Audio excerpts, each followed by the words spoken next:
ಅಂದ್ರೇನು? ವಚನ ಅಂದ್ರೇನು? ಮಾತು. Very good. ಮತ್ತೆ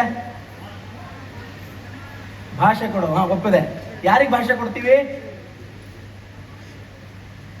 ಶರಣರಿಗೆ ಭಾಷೆ ಕೊಡ್ಬೇಕು ನಾವು. ಇನ್ನೊಂದೇನಪ್ಪ ಅಂದ್ರೆ, ವಚನ ಅಂದ್ರೆ ಮರ್ತ್ಯದ ಮನದ ಮೈಲಿಗೆಯ ಕಳೆಯಲೆಂದು, ಮರ್ತ್ಯದ ಮನದ ಮೈಲಿಗೆಯ ಕಳೆಯಲೆಂದು ಗೀತ ಮಾತೆಂಬ ಜ್ಯೋತಿಯ ಬೆಳಗಿ ಕೊಟ್ಟರು ನಮ್ಮ ಚೆನ್ನ ಕೂಡಲ ಸಂಗನ ಬಸವಣ್ಣನವರು. ಗೀತ ಮಾತೆಂಬ ಜ್ಯೋತಿ ಏನಿದು? ಮಾತಾಡಿದರೆ ಗೀತೆ ಹೆಂಗಿದೆ, ಶರಣರು ಮಾತಾಡಿದರೆ ಹಾಗೆ ಅವರು ಹಾಡು ಹೇಳಿದ್ರೆ ಪಕ್ಕಕ್ಕೆ ಕಿವಿಲಿ ಬಂದು ಯಾರೋ ನಮ್ಮನ್ನ ಸಂತೈಸ್ತಾ ಇದ್ದಾರೋ ಅನ್ನೋ ಭಾವ ನಮಗೆ ಬರ್ತಾ ಇರುತ್ತೆ. ನಾವು ಮಾತಾಡ್ತೀವ್ರಿ, ನಾವು ಮಾತಾಡಿದ್ರೆ ಜ್ಯೋತಿ ಇಲ್ಲ, ಬೆಂಕಿ ಹತ್ತೈತಿ. ಏನತ್ತವು? ಯಾಕಂದ್ರೆ ನಾವೇನು ಒಳಗಡೆ ಇದ್ದೀವೋ ಅದೇ ಹೊರಗೆ. ಆದರೆ ಶರಣರು ಮಾತಾಡಿದರೆ ಅದು ಜ್ಯೋತಿ ಆಗತ್ತೆ. ಹಾಗಿದ್ರೆ ಇವತ್ತು ಇದು ಯಾವುದೇ ರೀತಿಯ ಒಂದು ಕಾರ್ಯಕ್ರಮ, ಮನೋರಂಜನೆ ಅಂತ ಒಂದು ಭಾವನೆಯನ್ನು ಸ್ವಲ್ಪ ಬದಿಗೊತ್ತಿ ಮನೋಭಂಜನೆಗೆ ನಾವು ಸಿದ್ಧರಾಗೋಣ. ನಾವು ನೀವು ಯಾರ್ಯಾರು ಯಾರ್ಯಾರು? ಈಗ ದೊಡ್ಡ ಪ್ರಶ್ನೆ ಏನು ಮೂಡೈತ್ರಿ ಅಂತಂದ್ರೆ, ನಾನು ಅಂದ್ರೆ ಯಾರು ಅನ್ನೋದೇ ಕನ್ಫ್ಯೂಸ್ ಆಗಿದೆ ನನಗೆ. ಹೌದಾ? ಹೆಸರಿಂದ ಕೂಗುತ್ತಾರೆ ಬಾಪು ಅಂತ ಹೇಳಿ, ಆ ಹೆಸರು ನಾನಾ? ಇಲ್ಲ, ಆ ಹೆಸರು ಅಪ್ಪ ಅಮ್ಮ ಕೊಟ್ಟಾರೆ. ಹಾಗಿದ್ಮೇಲೆ ಇಲ್ಲೇನೋ ದೊಡ್ಡ ಬೋರ್ಡ್ ಹಾಕಿದ್ದಾರೆ, ಕೊಳಲು ಹಿಡ್ಕೊಂಡಿದ್ದೀನಿ. ಕೊಳಲು ವಾದಕ ನಾನಾ? ನಾನು ಕೊಳಲು ವಾದಕನ? ಅಲ್ಲ. ಹೋಗ್ಲಿ, ಆ ಸಂಗೀತ ಆಸ್ವಾದಿಸ್ತಾ ಇದ್ದೀನಿಲ್ಲ, ಆ ಅನುಭವಿ ನಾನಾ?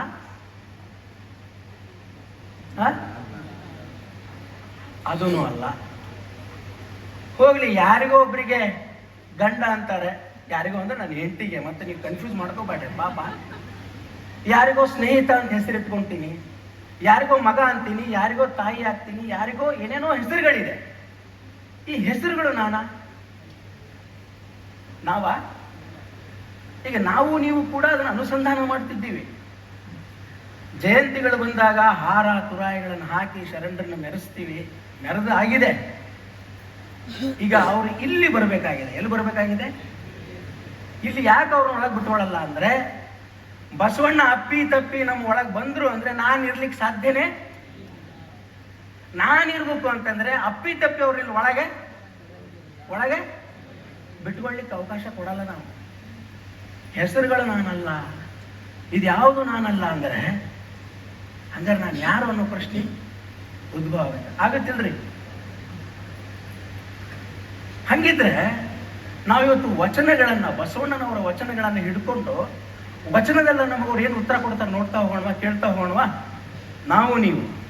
ಸೊ ಹಾಗಾದ್ರೆ ಮೊದಲನೇ ವಚನದಲ್ಲಿ ನಾವು ಕೇಳಿದಾಗ ಏನು ಹೇಳುತ್ತಿದ್ದು ಅನ್ನೋದ್ರ ಒಂದ್ಸರಿ ನಾವು ಕೇಳೋಣ.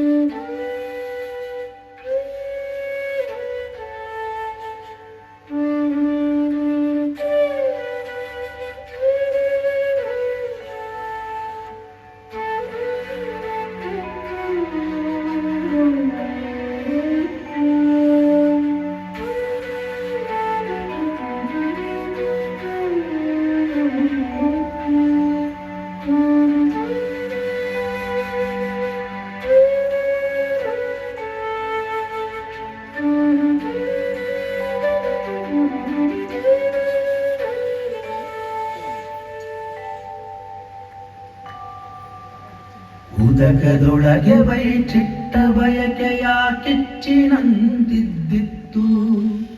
ಉದಕದೊಳಗೆ ವೈಚಿಟ್ಟ ಬಯಕೆಯ ಕಿಚ್ಚಿನಂತಿದ್ದಿತ್ತು. ಸಸಿಯೊಳಗಣ ರಸದ ರುಚಿಯಂತಿದ್ದಿತ್ತು. ಸಸಿಯೊಳಗಣ ರಸದ ರುಚಿಯಂತಿದ್ದಿತ್ತು. ನನೆಯೊಳಗಣ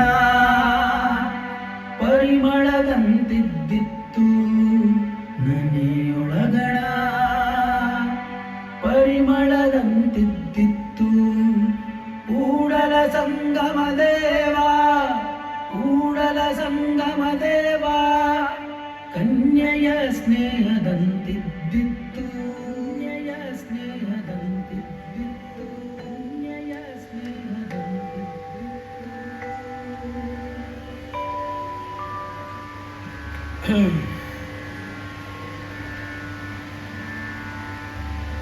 ವಚನವನ್ನ ಕೇಳಿದ್ವಿ. ಉದಕದೊಳಗೆ ಏನಿದೆ, ನೀರೊಳಗೆ ಏನದಂತೆ? ಬೆಂಕಿ ಇದೆ. ಕಾಣಿಸುತ್ತಾ? ಕಾಣಲ್ಲ. ಸಸಿಯೊಳಗಡೆ ರುಚಿ ಅಡಗಿದೆ. ಕಾಣಿಸ್ತದೇನ್ರಿ?